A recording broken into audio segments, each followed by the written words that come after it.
So இதில் இருக்கிறதுல பார்த்தோம்னா இந்த ரோபோட் அப்படிங்கிறதுல 2 விதமான பார்ட்ஸ் இருக்குது. ஸோ இந்த பார்ட்டில் பார்த்தீங்கன்னா இது வந்து நமக்கு ஆப்ரேஷன் டேபிளில் நம்ம பேஷண்ட் படுத்திருக்கக்கூடிய இடத்துல இது வந்து அட்டாச் பண்ணியிருக்கோம். இந்த இதை வந்து அட்டாச் பண்ணியிருப்பாங்க. ஸோ இதுதான் வந்து ரோபோட்டிக் ஆர்ம். இதுதான் வந்து நம்ம போன் கட் பண்ணுறதுக்கு இது நமக்கு வந்து யூஸ் பண்ணக்கூடிய ஆர்ம். இதில் இருக்கக்கூடிய சா இருக்கு இல்லையா, இந்த சா தான் நமக்கு பிடிச்சி கட் பண்ணுறது. ஸோ இது எல்லாமே வந்து பார்த்தீங்கன்னா நம்ம தான் ஆப்ரேட் பண்ணணும். அந்த ரோபோட் வந்து நம்ம கையை எடுத்துட்டோம்னா ஓடாது. So it's a purely robotic. நம்ம வந்து அசிஸ்டன்ஸ் தான் கொடுக்குமே தவிர அது தானாக என்ன செய்யாது, கட் பண்ணவோ எந்த ஒரு டிசிஷனும் எடுக்காது. ஸோ நம்ம கரெக்டான டிசிஷன் எடுக்கிறதுக்கு இந்த ரோபோட் வந்து நமக்கு ஹெல்ப் பண்ணுது.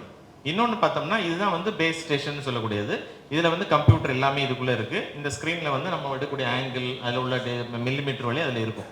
ஸோ இதுதான் வந்து கேமரா. இந்த மேலே இருக்கக்கூடியது வந்து சர்ஜன் இருக்கக்கூடிய நான் வந்து பர்ஃபெக்டான இடம் இதில் நம்ம இம்ப்ளான்ட் பிளேஸ் பண்ணணும், என்ன சைஸில் போடணும், என்ன ஆங்கிளில் போடணும், என்ன மாதிரி அப்படிங்கிறது இந்த கேமரா மூலமாக ரியல் டைம் இமேஜ்னா கண்டினியூஸாக நமக்கு வந்து இமேஜ் என்ன செய்யும், பண்ணிகிட்டே இருக்கும். சரி, இப்படிப்பட்ட இதில் வந்து எதாவது ரேடியேஷன் இருக்கா அப்படின்னு பார்த்தோம்னா ரேடியேஷன் எதுவுமே கிடையாது. சிடி ஸ்கேனோ அது எதுவுமே இதில் தேவையில்லை. ஸோ எந்த இமேஜுமே இல்லாமல் அது வந்து என்ன சேஃபான இடத்துல நமக்கு வந்து ஒரு 6 அடி தள்ளி இந்த மிஷின் வந்து நம்மளை வாட்ச் பண்ணிக்கிட்டே இருக்கும்.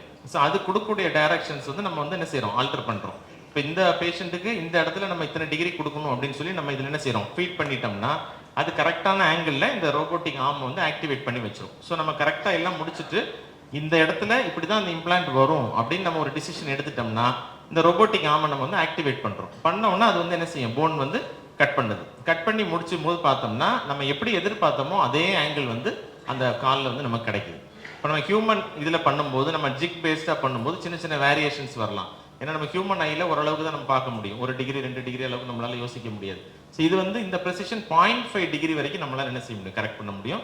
அதுமாதிரி 1 மில்லிமீட்டர் மேலே 0.5 மில்லிமீட்டர் வரைக்கும் கூட அந்த கட்டை வந்து என்ன செய்யலாம், நம்ம கரெக்ட் பண்ணலாம்.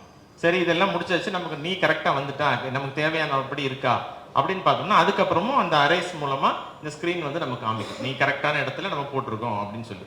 ஸோ இப்படி ப்ரெசைஸாக நம்ம வந்து பண்ணுறதுனால என்ன ஆகுதுன்னா அந்த அறுவை சிகிச்சைக்கு பின்னால் உள்ள பெயின் கம்மியாக இருக்குது, ஃபங்க்ஷன் நல்லா இருக்குது, பேலன்சிங். அப்போ வந்து கால் வந்து எப்படி இருக்கணுமோ அந்த லிகமெண்ட், ஏன்னா நம்ம போன் மட்டுமே வந்து நீ ஜாயிண்ட் கிடையாது, போனை சுற்றி லிகமெண்ட்ஸ் இருக்குது, நமக்கு அதை சுற்றி நிறைய விஷயங்கள் இருக்கனால இது எல்லாமே வெல் பேலன்ஸ்ட் அலைன்டாக வருதா அப்படிங்கிறதுக்கு தான் இந்த ரோபோட் வந்து என்ன செய்யுது, நமக்கு அதிகமாக ஹெல்ப் பண்ணுது. ஸோ அது சொல்லக்கூடிய டைரக்ஷன்ஸில் இந்த சர்ஜன் வந்து என்ன செய்யறோம், நம்ம வந்து அதை கட் பண்ணும்போது ஃபைனல் ரிசல்ட் வந்து ரொம்ப பெர்ஃபெக்டாக இருக்குது. ஸோ இந்த ப்ரிசிஷனுக்காகவும் பேஷண்ட் மேட்ச், அப்போ நமக்குன்னு நீ ஜாயிண்ட் எப்படி இருக்கும் அது மாதிரி இது கட் பண்ணும். இப்போ முன்னாடி எங்களுக்கு பார்த்தீங்கன்னா ஒரு ஜிக்கு கொடுத்துருப்பாங்க, அந்த ஜிக்கு வந்து நீ ஜாயிண்ட்ல பொருத்தி கட் பண்ணும். ஸோ எல்லாருக்கும் ஒரே மாதிரி ஜிக்கு ஒரே மாதிரி கட்டிங். ஸோ அது நம்ம பண்ணோம்னா எல்லாருக்கும் சாட்டிஸ்ஃபேக்ஷன் வரல அப்படிங்கிறனால இப்போ என்ன செய்யுங்க, பேஷண்ட் மேட்ச்னா உங்கள் நீக்கு தகுந்த மாதிரி இந்த ரோபோட் வந்து பார்க்குது என்ன சைஸ்ல இருக்குது, எவ்வளோ தூரத்தில் இருக்குன்னு, அதை மேட்ச் பண்ணி நம்ம என்ன செய்யறோம், பேஷண்ட் மேட்ச்க்கு சொல்யூஷன் கொடுக்கறதுனால அவங்களுக்கு இயற்கையான நீ மாதிரி ஒரு ஃபீலிங் வருது. இப்போ எல்லாருமே சொல்லுவாங்க, எங்க அத்தைக்கு கூட மூட்டு மாட்டு அறுவை சிகிச்சை பண்ணியிருக்கு, 7-8 வருஷம் ஆகுது, இங்கதான் இருக்காங்க, நல்லா நடக்கிறாங்க, ஆனாலும் சொல்லுவாங்க இருந்தாலும் அந்த பழைய மாதிரி இல்லையே அப்படிம்பாங்க. அந்த பழைய மாதிரி இல்லையேங்கிற ஒரு வரக்கூடாதுங்கிறதுக்காக என்ன செஞ்சிருக்கோம், இந்த ரோபோட்டிக் சொல்யூஷன் கண்டுபிடிச்சிருக்கோம். அப்போ அவங்களுக்கு அந்த லிகமெண்ட் மூலமாகவும் நல்ல விதமான ஒரு ரெக்கவரி கிடைக்கிறதுக்கு தான் இது பண்ணியிருக்கோம். ஸோ இது எல்லாமே டெக்னாலஜிக்கல் திங், இது எல்லாமே வந்து லேட்டஸ்ட்டு, நிறைய ரோபோட்ஸ் இப்போ வருது. அதில் இது கொஞ்சம் அட்வான்ஸ்னா வந்து இதில் வந்து சிடி ஸ்கேன் தேவையில்லை, அளவு ரொம்ப கம்மி. சில ரோபோட்ஸ் ஃபர்ஸ்ட் கண்டுபிடிக்கும் ரொம்ப பெருசாக இருந்துச்சு, ஆப்ரேஷன் தியேட்டர் இடத்தெல்லாம் அடைக்கிற மாதிரி. இப்போ அந்த மாதிரி இல்லை, இது வந்து ரொம்ப சின்ன சைஸ், ரேடியேஷன் கிடையாது, ஸ்கேன் கிடையாது. ஆப்ரேஷன் தியேட்டரில் ரியல் டைமாக நம்ம எப்போ பண்ணுறோமோ அந்த டைமில் மட்டும் யூஸ் பண்ணிவிட்டு இதை தூக்கி நாங்கள் வச்சிடலாம். So it's a very surgeon friendly robot. இதன் மூலமாக பண்ணும்போது ரிசல்ட்லாம் எப்படி இருக்குது அப்படின்னு ஆல் ஓவர் இந்தியா எல்லா சர்ஜன்ஸ்டையும் நாங்கள் கேட்டோம்.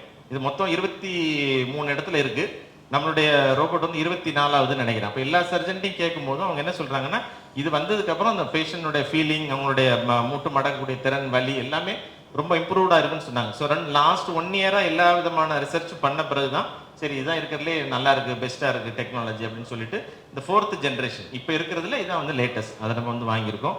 ஸோ இந்த ரோபோட் மூலமாக நம்ம ஊரில் இருக்கக்கூடிய நிறைய மூட்டு வலி தீர முடியாதவங்களுக்குள்ள சொல்யூஷன்ஸ் கிடைக்கும் நம்புகிறோம். ஸோ அதனால தான் இன்ட்ரடியூஸ் பண்ணியிருக்கோம். ஸோ உங்களோட பிளெஸிங்ஸும் எம்பி சாரோட இனாகிரேஷன் பண்ணதுக்கு ரொம்ப thank you so much. Thank you everyone.